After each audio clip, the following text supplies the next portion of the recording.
तीजिया के दिनवा हो कि आई गईले ना।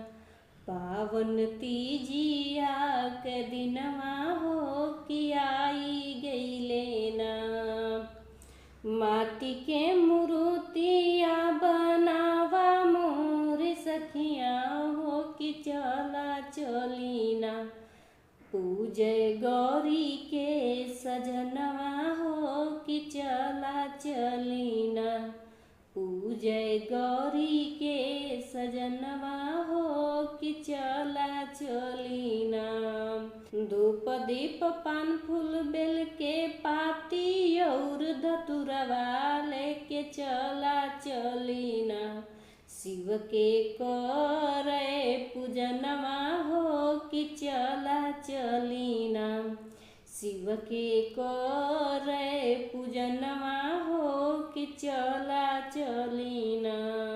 अपने मंदिरवा से बोले भोले बाबा हो कि सब केहू ना।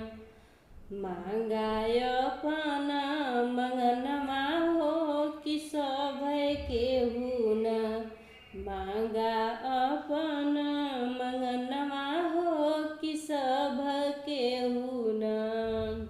नाही चाहिए ना धना नाही चाही सोनवा हो कि नाही चाही ना। बाबा माल और खजनवा हो कि नाही चाही ना। बाबा माल और खजनवा हो कि नाही चाही ना। अपनी सरनिया में रखिया भोले बाबा हो कि भोर होते ना। निस दिन होवे दर्शनवा हो कि भोर होते ना। निस दिन होवे दर्शनवा हो कि भोर होते ना।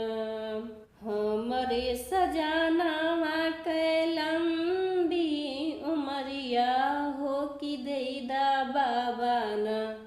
हमका इहे वरदनवा हो कि देदा बाबा ना।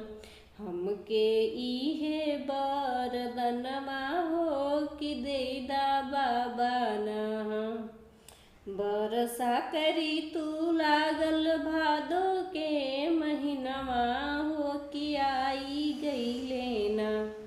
पावन तीजिया के दिनवा हो कि आई गईले ना।